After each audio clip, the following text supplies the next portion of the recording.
வாவு சிதம்பரனார்லாம் பெண்ணி அடிமைத்தனத்தையும் சாதியையும் போற்றி கொண்டாடிட்டு இருந்தானா? சொல்லுங்க. பாரதியெல்லாம் ஐயோ சாதி வாங்கினா உலகத்துல மதம் மாத்திர சாதியை மாத்தணும் ஒருத்தர் இருந்தான், அவன் பாரதி தான். சாதிகள் இல்லையடி பாப்பான்ங்கிறவன பாப்பான்னு சொன்னவனே நீ பாப்பான்னு தான் சொல்லி கொடுத்துட்டு இருந்த. எங்க மூதாதை பிறப்புக்கும் எல்லா உயிருக்கும் சொன்னது சாதி ஒழிப்பு இல்லையா, முற்போக்கு இல்லையா? பகுத்தொந்து பல் உயிர்கள் ஓம்புகிறது பெரியாருக்கு முன்னாடியா பின்னாடியா? இதெல்லாம் பேசக்கூடாது. பெரியார் தான் சீர்திருத்தம், பெரியார் தான் முற்போக்கு.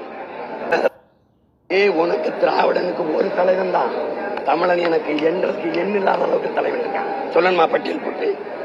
இதெல்லாம் சேட்டதான. பெரியாரை என்னை விட நான் ஒரு புள்ளி 1000 மடங்கு விமர்சிச்சு பேசினது பேரறிஞர் அண்ணா என்கிற பெருந்தையும் கலைஞர் கருணாநிதி என்கிற பெருந்தகையும் தான். சான்றுகள் எடுத்து நான் தரட்டா?